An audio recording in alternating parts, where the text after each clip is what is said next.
Hello everyone, how are you all doing? I hope you all are all right and today we are going to start out with the new chapter. आज का हमारा topic of discussion रहेगा chapter number 3 of class 10th science, that is metals and non metals. ठीक है, सो इस chapter को हम जल्दी से जल्दी कवर करने की कोशिश करेंगे क्योंकि आप सभी के एग्ज़ाम्स जो हैं वो पास आ रहे हैं.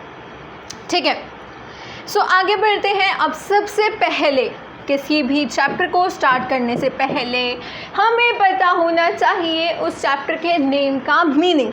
Okay, metals and non metals जो मीनिंग है वहाँ पर दो टर्म्स आई हैं. चलिए देखते हैं कौन कौन सी हैं वो टर्म्स. एक है मेटल और एक है नॉन मेटल, है ना. एक क्या है मेटल और एक है नॉन मेटल. इस चैप्टर में अब आपको चैप्टर का नाम सुनने के बाद इतना तो समझ आ गया होगा कि हम जानेंगे कि मेटल्स क्या होते हैं और नॉन मेटल्स. अब देखो नाम से ही समझ आ रहा है, मेटल समझ आ गया. सो मेटल्स के एंटायरली अपोजिट प्रॉपर्टी शो करने वाले होंगे नॉन मेटल्स, क्योंकि नॉन वर्ड आगे आ चुका है. ठीक है, सो हम क्या करेंगे, फिज़िकल प्रॉपर्टीज़ देखेंगे आज की क्लास में. फिज़िकल प्रॉपर्टीज़ के बेसिस पे मेटल्स और नॉन मेटल्स को हम डिस्टिंग्विश करने की कोशिश करेंगे, समझेंगे हम मेटल्स और नॉन मेटल्स को कैसे डिफ्रेंशिएट कर सकते हैं उनकी फ़िज़िकल प्रॉपर्टी देख के. ओके, फ़िज़िकल प्रॉपर्टी बेसिकली क्या होता है. एक्सटर्नली अगर मुझे कोई चीज़ देखनी है, एक्सटर्नली मैं उसको देख के पहचान सकूं ये मेटल है या ये नॉन मेटल है, इसी चीज़ को हम कहते हैं फिज़िकल प्रॉपर्टी. और एक होती है आपकी केमिकल प्रॉपर्टी. केमिकल प्रॉपर्टी का मतलब है जहाँ पर हम उसके केमिकल स्ट्रक्चर के अंदर जा रहे हैं. से फॉर एग्ज़ाम्पल अगर मैं बात करूँ मेटल्स की केमिकल प्रॉपर्टीज़ की, सो हम बात करेंगे मेटल का जो स्ट्रक्चर है वो कैसा होगा, मेटल किस तरीके के केमिकल रिएक्शन शो करेगा. ठीक है, तो ये सारे टॉपिक्स जो होते हैं वो केमिकल प्रॉपर्टीज़ में डिस्कस करते हैं. ओके, सो सबसे पहले फिज़िकल प्रॉपर्टी हम लेते हैं मेटल्स की. ठीक है, metals in their pure state have a shining surface. This property is known as metallic lustre. So ये क्या हो गया आपका फर्स्ट पॉइंट. मेटल्स को अगर आप देखोगे, हम क्या है बाहर से देखने की कोशिश करेंगे. देखो आप एक बारी सभी प्रॉपर्टी समझ लोगे, उसके बाद आप अपनी जो मतलब आप जहाँ पे जिस कमरे में बैठे हुए हो वहाँ जितनी भी चीज़ें हैं ना, इस क्लास के बाद उनको क्लासीफाई करने की कोशिश करना कि ये क्या ये मेटल है या ये नॉन मेटल है. ठीक है, सो पहला पॉइंट क्या बताया कि वो अपनी प्योर स्टेट में, कैसी स्टेट में, अपनी प्योर स्टेट में एक शाइनिंग सरफेस होती है उनकी. और क्योंकि उनकी शाइनिंग सरफेस होती है इस प्रॉपर्टी को कहा जाता है लस्टर. और किसकी सरफेस है शाइनिंग, मेटल की. सो क्या कहा, मेटालिक लस्टर. ठीक है, देखो एग्जाम्पल लेते हैं गोल्ड का. गोल्ड क्या है, एक मेटल है. ओके, अब देखो गोल्ड, ठीक है, गोल्ड है, सिल्वर है, और आप कोई भी मेटल ले लो. ठीक है, गोल्ड, सिल्वर, प्लैटिनम, ये तो सबसे मतलब हम क्या कहते हैं लस्टरस हैं. काफ़ी ज़्यादा शाइनिंग सरफेस होती है इनकी, है ना. इसीलिए एज अ ज्वेलरी मटेरियल इनको यूज़ किया जाता है. क्या है ये, बेसिकली दे आर मेटल. और ये जो शाइनिंग सरफेस होती है, ये इतना चमकते हैं, इस प्रॉपर्टी को कहते हैं हम लस्टर. ओके, अब बताओ मुझे, अगर मैं बात करूँ आयरन की यानी कि लोहे की. ठीक है, यहाँ हमने एग्जाम्पल लिया है गोल्ड का, सिल्वर का, प्लैटिनम का. ठीक है, गोल्ड, सिल्वर, प्लैटिनम. ठीक है, इनसे हमने समझा. वैसे सभी मेटल्स की सरफेस जो है वो शाइनिंग होती है. ठीक है, शाइनी सरफेस को मेटालिक लस्टर कहते हैं. बट इन तीन के एग्जाम्पल से, क्योंकि ये कॉमन है काफ़ी, हमें पता है इनका, इसीलिए हमने इन तीन का एग्जाम्पल लिया. यहाँ पर देखो, metals are generally hard. The hardness varies from metal to metal. अब जो हार्ड मेटल है, अब इसका एग्जांपल आप ले सकते हो आयरन. आयरन काफ़ी हार्ड मेटल होता है. आयरन, लोहे को हम बड़े बड़े पाइप्स लगाने में यूज़ करते हैं, ब्रिजेस बनाने में, कंस्ट्रक्शन मटेरियल में, कई जगह पिलर्स की तरह भी यूज़ करा जाता है आयरन को. ठीक है।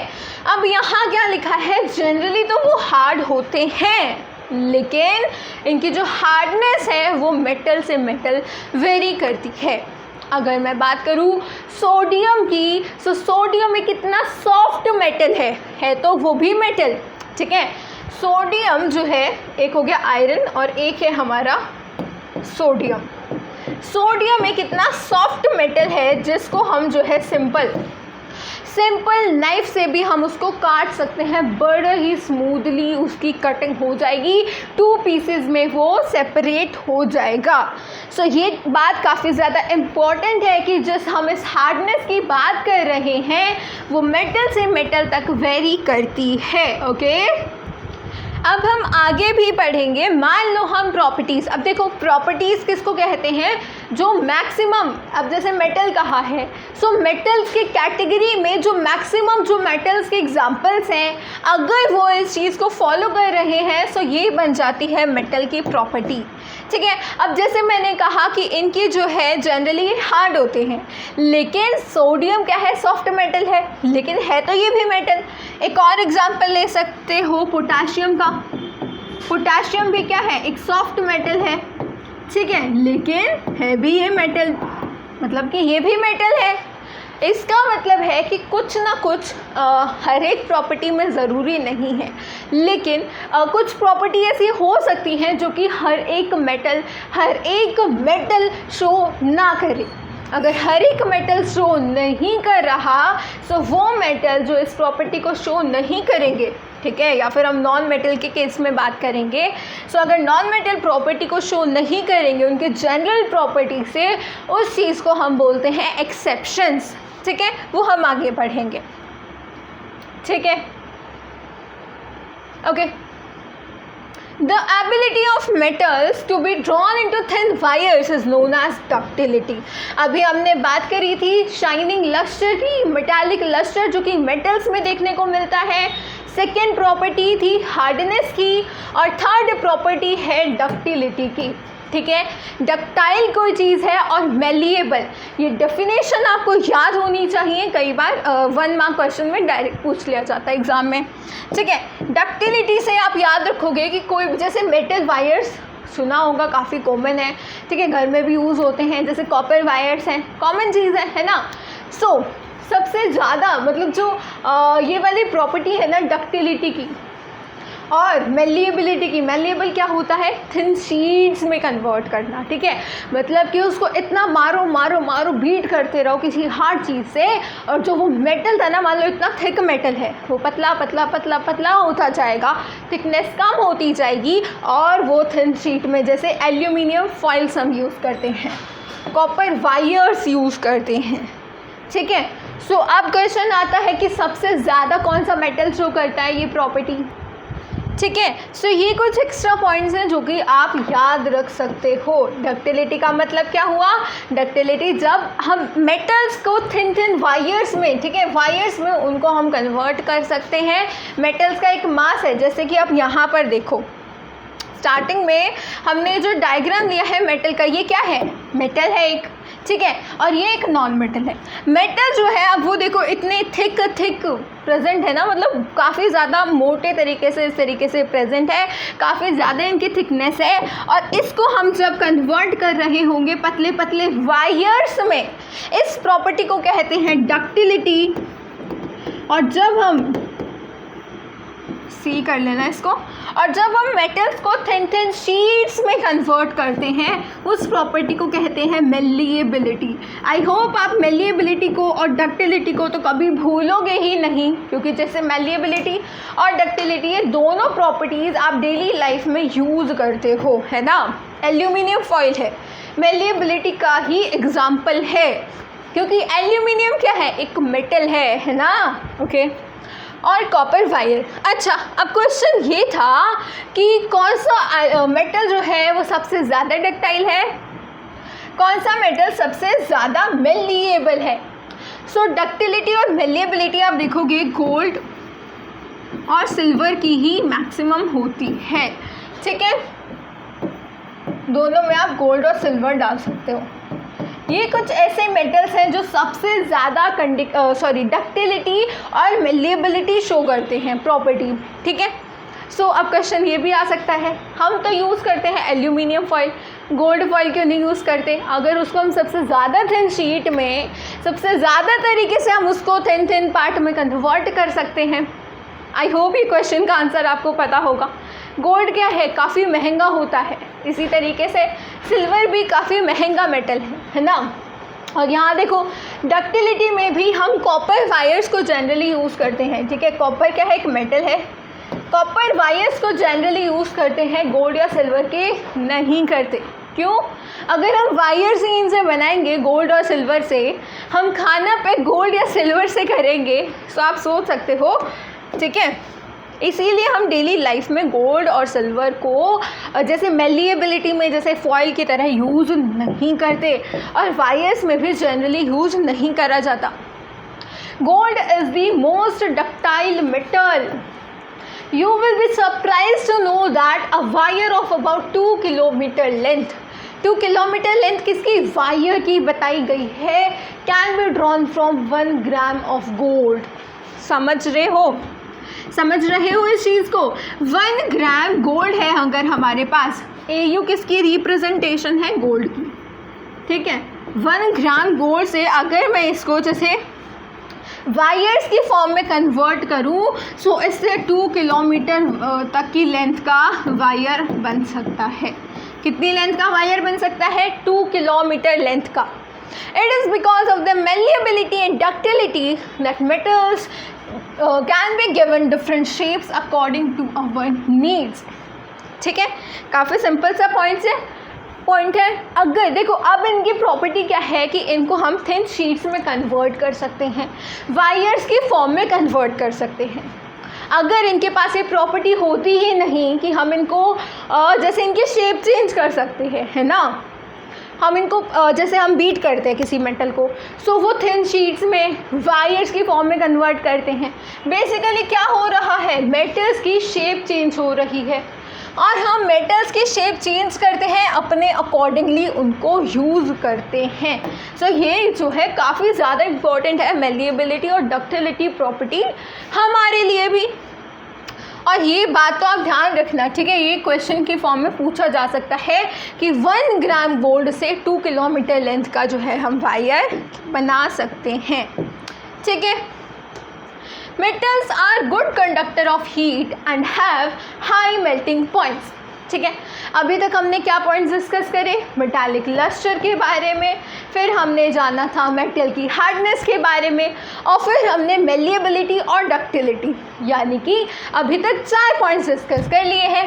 अब देखो मेटल्स क्या है, मेटल्स होते हैं हीट और इलेक्ट्रिसिटी के गुड कंडक्टर्स, और उनका ज़्यादा मेल्टिंग पॉइंट भी होता है।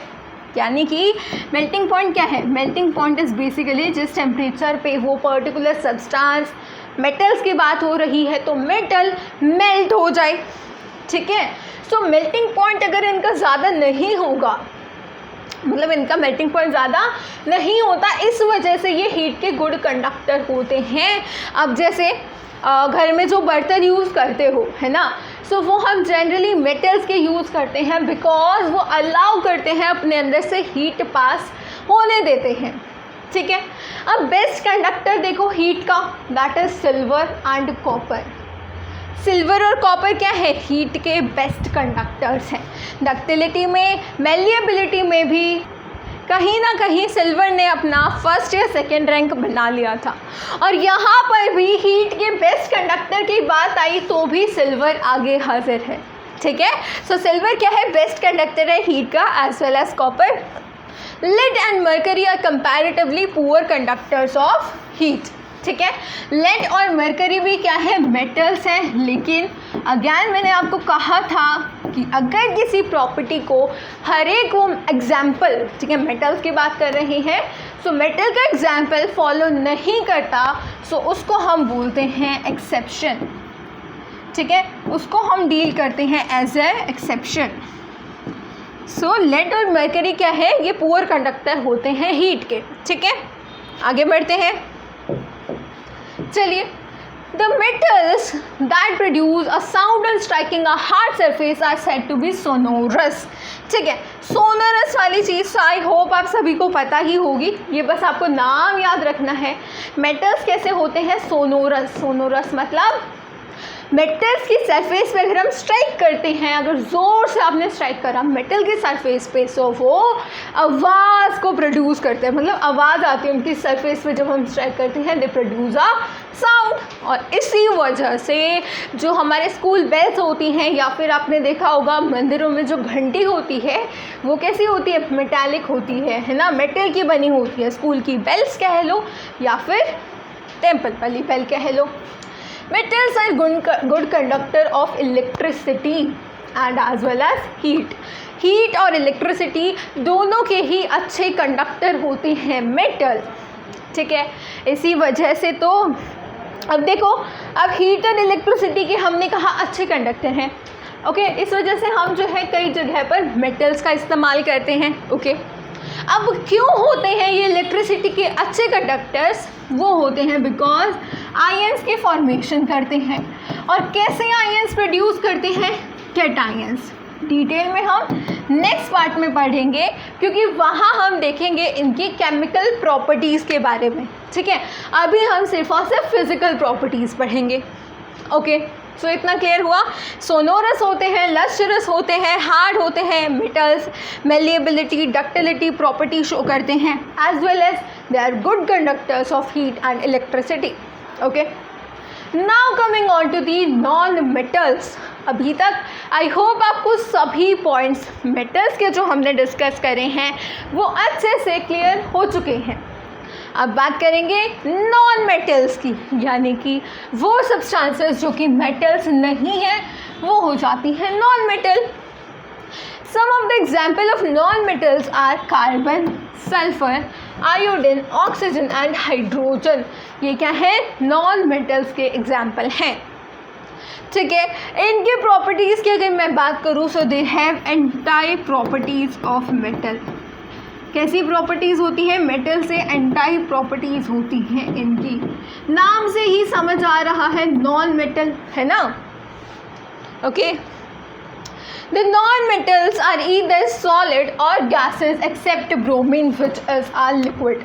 ठीक है, नॉन मेटल्स कैसे होते हैं? जनरली फिजिकल स्टेट की बात करें तो या तो वो सॉलिड है या वो गैशियस है। जैसे अब अगर हम बात करें ऑक्सीजन की, हाइड्रोजन की, ये क्या है?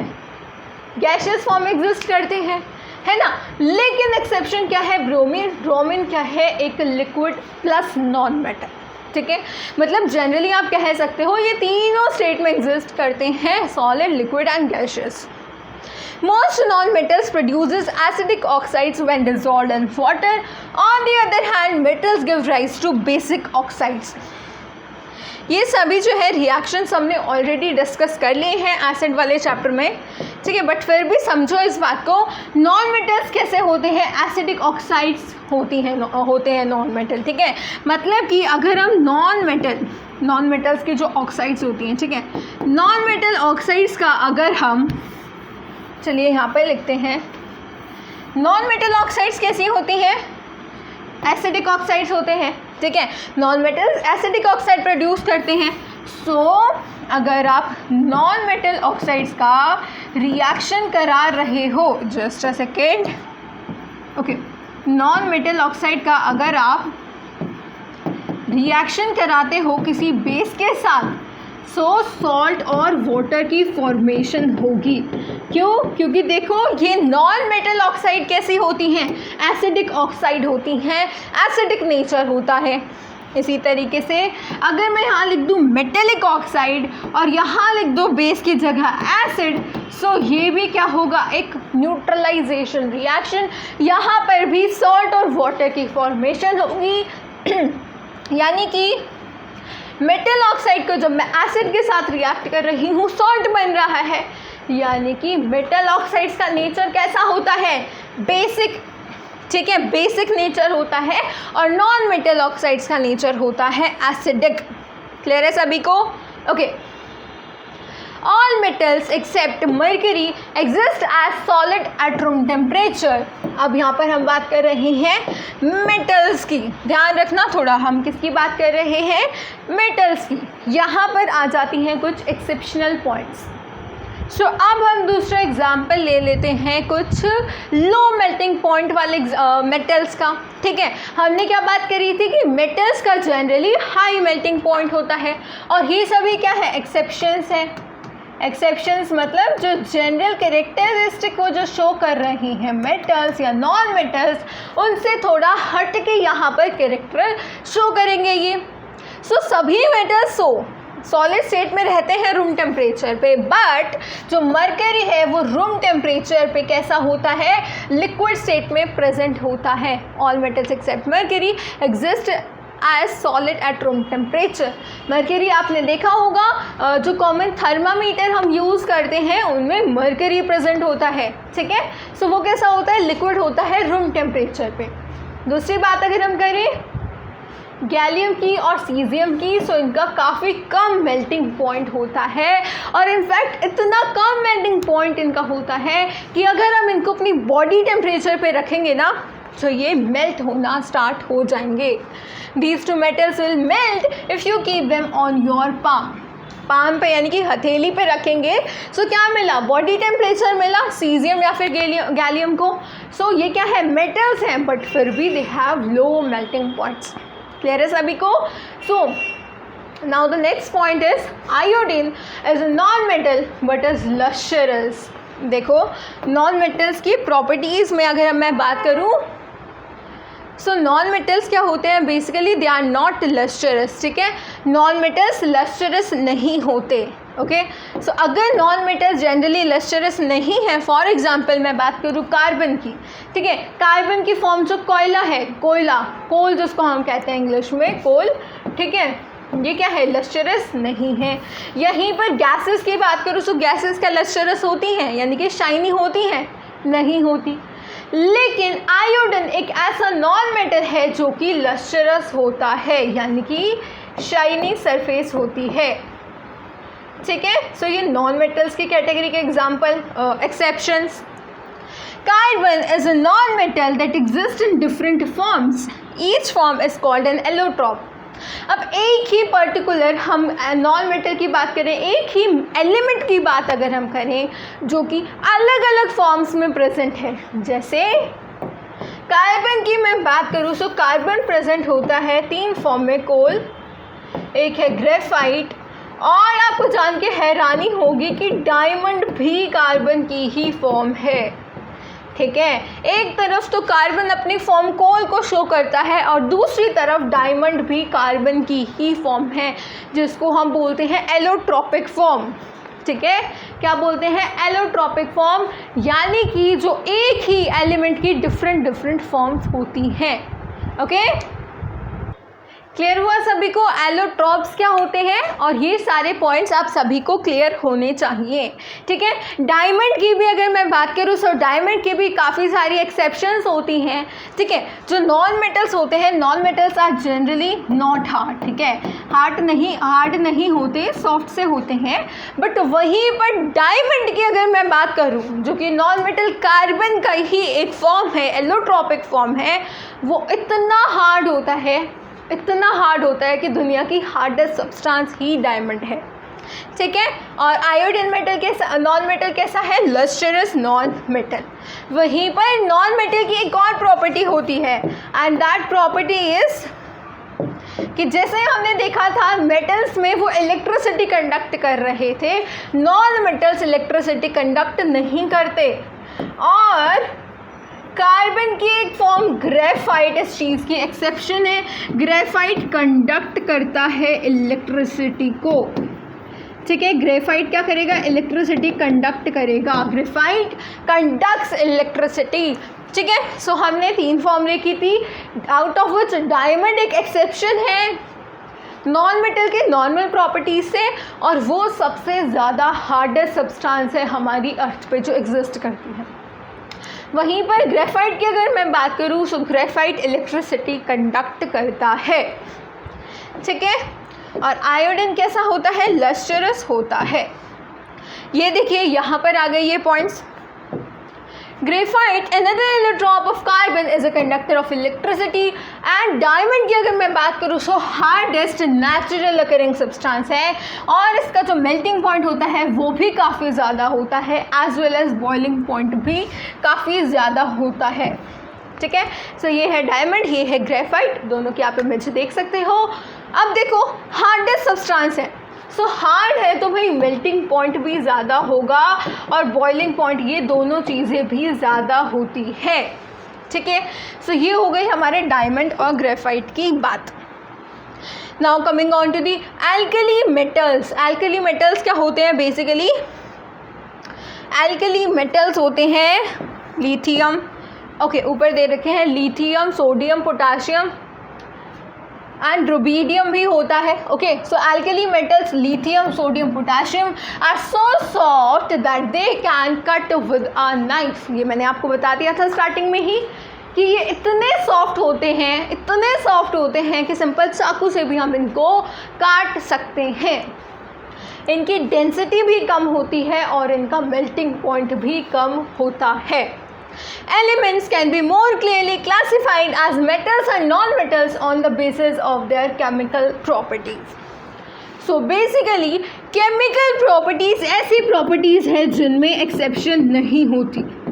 ठीक है, ऐसा नहीं है कि हमने फिजिकल प्रॉपर्टी में एक्सेप्शन देखी है, केमिकल प्रॉपर्टी में भी एक्सेप्शन होगी इन केसेस में, नहीं। केमिकल प्रॉपर्टी में एक्सेप्शन नहीं होती, फिजिकल प्रॉपर्टी में हो सकती है क्योंकि हम बाहर से किस तरीके से इस चीज़ को देख रहे हैं वो चीज़ यहाँ पर मेन होती है। ठीक है, बाकी सारा जो है स्ट्रक्चर का खेल होता है, स्ट्रक्चर किस तरीके से है उस चीज़ पे सारी चीज़ें डिपेंड करती हैं। सो जो बाहर से हम जो प्रॉपर्टीज़ देख रहे हैं कहीं ना कहीं वो अंदर कुछ ना कुछ केमिकली चेंज हुआ है, इस वजह से वहाँ पर ओवरऑल डिफरेंस हुए हैं फिजिकल या फिर फिजिकल प्रॉपर्टी में, केमिकल प्रॉपर्टी में नहीं। ठीक है, सो हमने फिजिकल प्रॉपर्टीज़ डिस्कस कर ली है। केमिकल प्रॉपर्टीज़ में आ जाएंगे आपके केटायंस, एनायंस और एसिड, मेटल्स और नॉन मेटल्स के रिएक्शन, एसिड के साथ, बेसिस के साथ, नॉर्मल एटमॉस्फेयर, ये सारी चीज़ें हम नेक्स्ट पार्ट में डिस्कस करेंगे। So till then take care and keep revising. Thank you.